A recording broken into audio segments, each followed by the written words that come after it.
Masaya ako na ako yung parang main ano sa story na yun. Minsan ako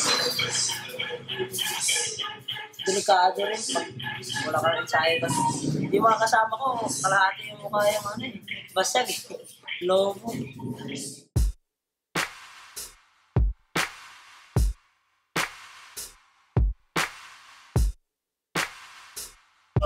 Yung takbo talaga importante yung napaalala sa akin. Kasi yun sila malakas yung hangin.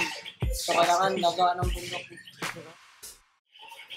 Sa akin, yun talaga, yung naging line-up, yun talaga yung inisip ko talaga, tsaka yun yung pinapanalaman ko yung line-up.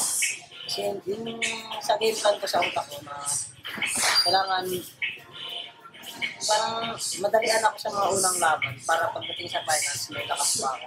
Nagulat sila nung nakakatalon-talon pa ako, nakakasumpong pa ako ng finals. Eh yung kalaban ko, mabigat na yung katawan.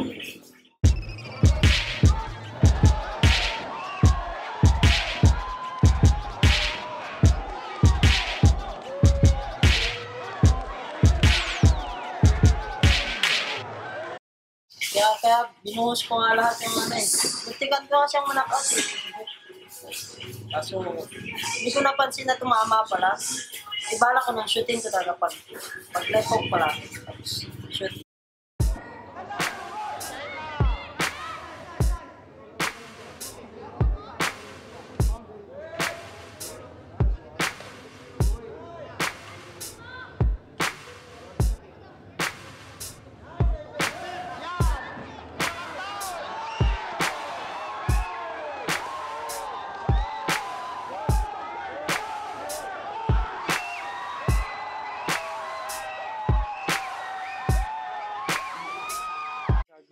Sa akin lang, confidence at tapang sa sarili.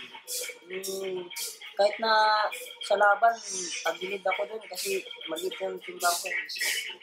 Parang hindi ko sa kanila pinakita yung, siyempre, kinakabahan din ako. Pero hindi ko pinanta, parang ngiti lang. Parang hindi nga ako lalaban ng ano. So, yun lang, kailangan lang ng confidence at tapang sa sarili.